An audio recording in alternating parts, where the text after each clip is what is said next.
Well, hey guys, welcome back to Cross Timbers Bison. It's that time of the year. We're gonna put out our first bale of hay of the year. This is one of our native bales. They're about 1,000 pounds.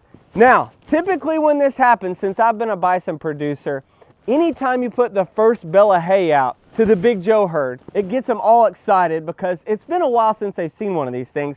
The last time they've seen a hay bale was probably April, and there's no telling how they'll react. But since we're putting out our first bale of hay, there's no better way of doing it than using the HydroBed.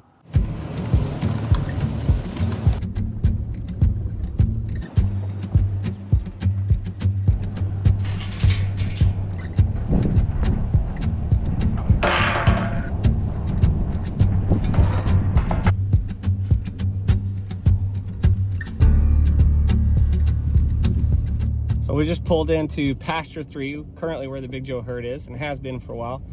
And if you caught one of my most recent videos, we were talking about that we've had such a decent year of rain and a lot of time off for these pastures of ours.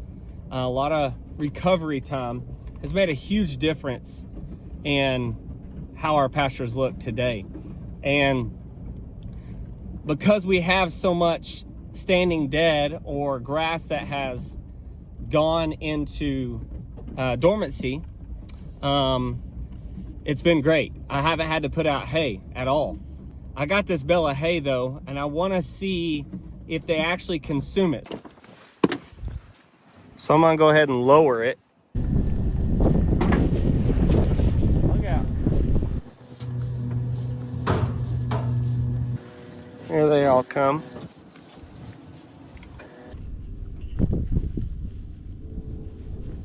There comes the man himself.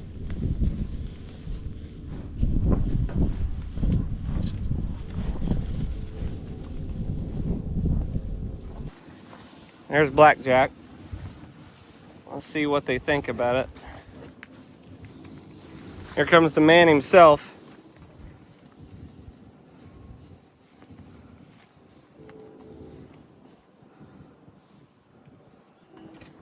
Not my, really? Not my GoPro. Come on, Big Joe.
I had to hop back in the truck because he's no telling what he can do, and it's just not safe sometimes.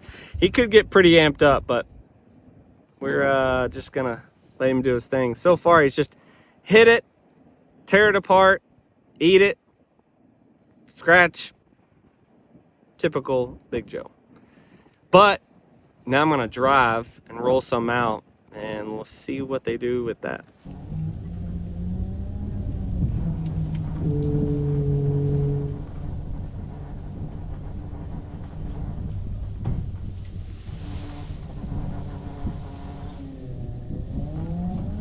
So I'm kind of being pretty selective. I found a couple of bare spots where they've been running up next to the fence, kind of pace it a little bit because they want to move.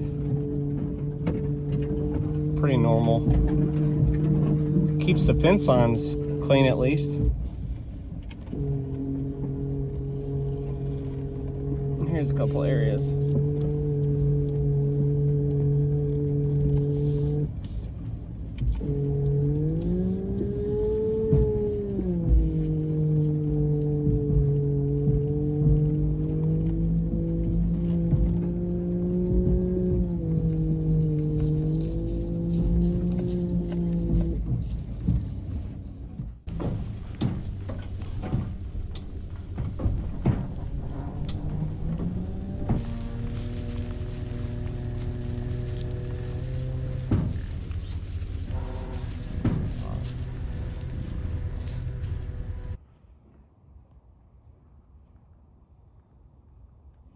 So I'm just hanging out on the HydroBed, but I love seeing how much standing dead we have. And when I say standing dead, it's just basically your grass that's gone into dormancy. It is the grass that is left over.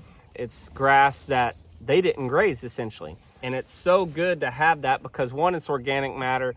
Two, it is winter forage for these guys. Not a whole lot of protein in it. It's basically this right here, some of the hay I just put out. But also it's a cover for the top soil layer, the surface of the ground. So when I'm out here and I have time to like just stop and reflect on everything while Big Joe just munches on some hay out of the truck, not on the ground, spoiled. It makes me think of how far we've came and what this place was like when we got it. Something I want to talk to you guys about is our mission. That is something we don't talk about enough.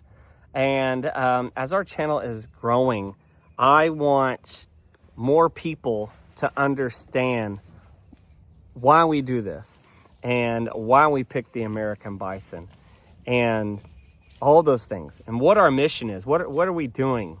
What's the purpose of all this? And so when I come out here and hang out with these animals, I'm able to just stop and soak it in and just reflect on things. And so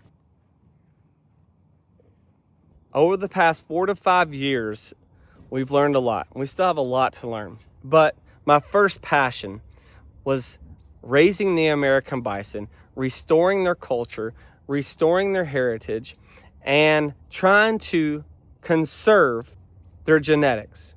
I always think of their story and how they almost disappeared from us in the late 1800s. These bison almost became extinct, and luckily there were people out there that saved them. And so that story and their comeback has always been an inspiration to me. With that inspiration, it has always been a goal of mine to grow their numbers, regardless of how small our ranch is, our property is, or how small our herd is. That has been my goal. But doing it the right way, having good bison, having good genetics, and trying to keep what remarkable animal we have today as pure as possible. And so you have to do that through paying attention where you're getting your animals from, pulling hair, doing hair samples, getting it sent off, all those things genetically that we're trying to pay attention to just keep this animal thriving. And so my goal and my mission is to restore the conservation of the American icon through breeding, paying attention to genetics, seeing what's in our animals, see their makeup, knowing that we can contribute to something greater, build a legacy for these guys, build something for our family as well. And so as bison have been our focus in our mission, but what has come with that of mine and Marissa's experience of having our own small little ranch here in southern Oklahoma is paying attention to the land, paying attention to what's going on and the relationship between the wildlife, the bison, and everything that occurs out here on your property. A hard fact to swallow is that over 90% of the native grasslands in America have disappeared. That's occurring right here in our own county, in our own state of Oklahoma. Native grasslands are some of the most threatened ecosystems in the entire world. If you want to imagine what it looked like in the 16, 17, and 1800s before settlement. That's the mindset that I'm in. Lots of bison, no trees, wide open spaces for miles and miles. A healthy ecosystem because of one keystone species that makes a whole circle. And so to get those grasslands back, we're doing it with the heart and soul of raising the American icon. We've seen firsthand what happens to your land when you let it rest, when you graze it right. Native birds show up. Your native grasses show up. The circle is able to continue. We've seen what it can do and how it all works together. So, our family's next big step is to protect more grasslands like this one right here. To restore native grasslands, support wildlife, improve the soil, and give our bison a place to thrive for generations. This land and these bison have taught us so much. I am blessed to be able to pass that on to you guys of what we're experiencing here as young bison producers and young land managers. I get to pass my mistakes and my learnings onto you guys. That's why we're building a foundation focused on restoration, conservation, and education. I always catch myself dreaming and wondering, can we do more of this?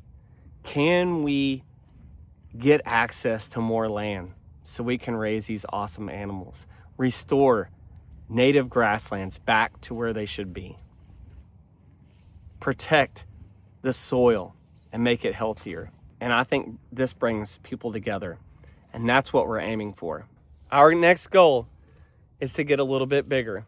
Our next goal is to protect some potential land that I've got my eyes on. A place where the American bison used to roam. A place where the American bison can do what they were made to do. Rebuild the land naturally. This isn't about owning more land. This is about protecting what's left. Creating a living classroom for the next generation to understand the connection between soil, grass, and the animals that depend on it. We believe the prairie isn't gone. It's just waiting for someone to fight for it. And so that's what we're gonna do. We've got a big mission coming. We'll be sharing more soon. But if you believe in what we're doing, stay tuned and help us spread the word.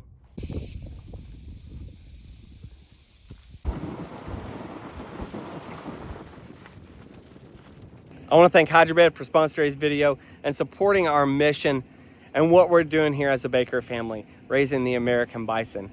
There's no greater farm tool than this right here. It will absolutely spoil you and take care of you. Check them out at hydrobeds.com or give them a shout at 1-800-530-5624. You tell them I sent you. You won't regret going with a HydroBed. Bison tough for many generations to come. Well, thank you guys for watching us. We'll see you guys soon. We'll keep on bison raising.